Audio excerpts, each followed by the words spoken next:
Katie says, I have a friend, a guy friend who will talk to me for a couple months, then cut me off and stop talking to me. And then when he starts talking to me again, pretend nothing is wrong. What should I do?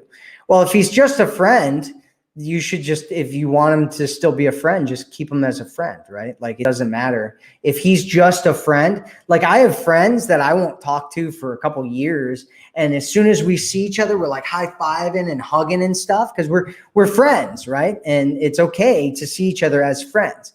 If you're looking to date and be in a relationship with him, you need to think about the consistency there and whether he's doing what it is that you want. But it sounds to me like you're just talking about having a friend. So if you're not talking about dating or being in a relationship, it doesn't matter, right? Because he's just a friend.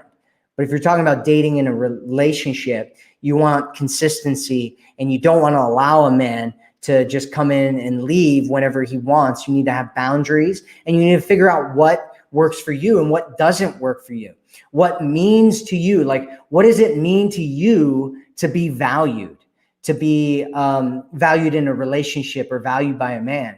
And if what it means to you is that somebody stays in contact with you or communicates with you, you need to communicate that to the man because a lot of men don't get that. They don't understand that. I ran into that. I dated a woman like 15 years ago where I was, at the time, I was a contractor. I was one of those military contractors that the scammer people are trying to pretend like they are.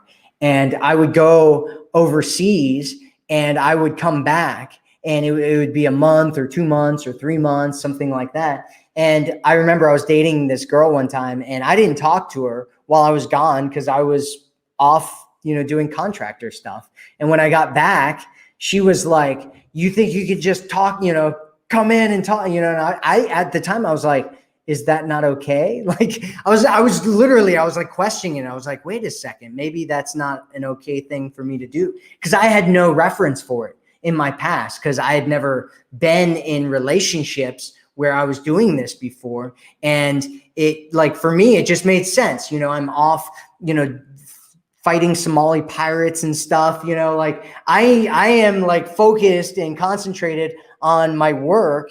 And when I get home, then I can be focused and concentrated on her. And like, it just didn't even register to me that she would want constant communication. And so it's one of those things where some guys might have no idea that that's what you want. And so it's very important that you communicate what your standards are, communicate what your preferences are, communicate what it is that you want in a relationship. So I hope that helps you, Katie. I know you're just talking about a friendship here, but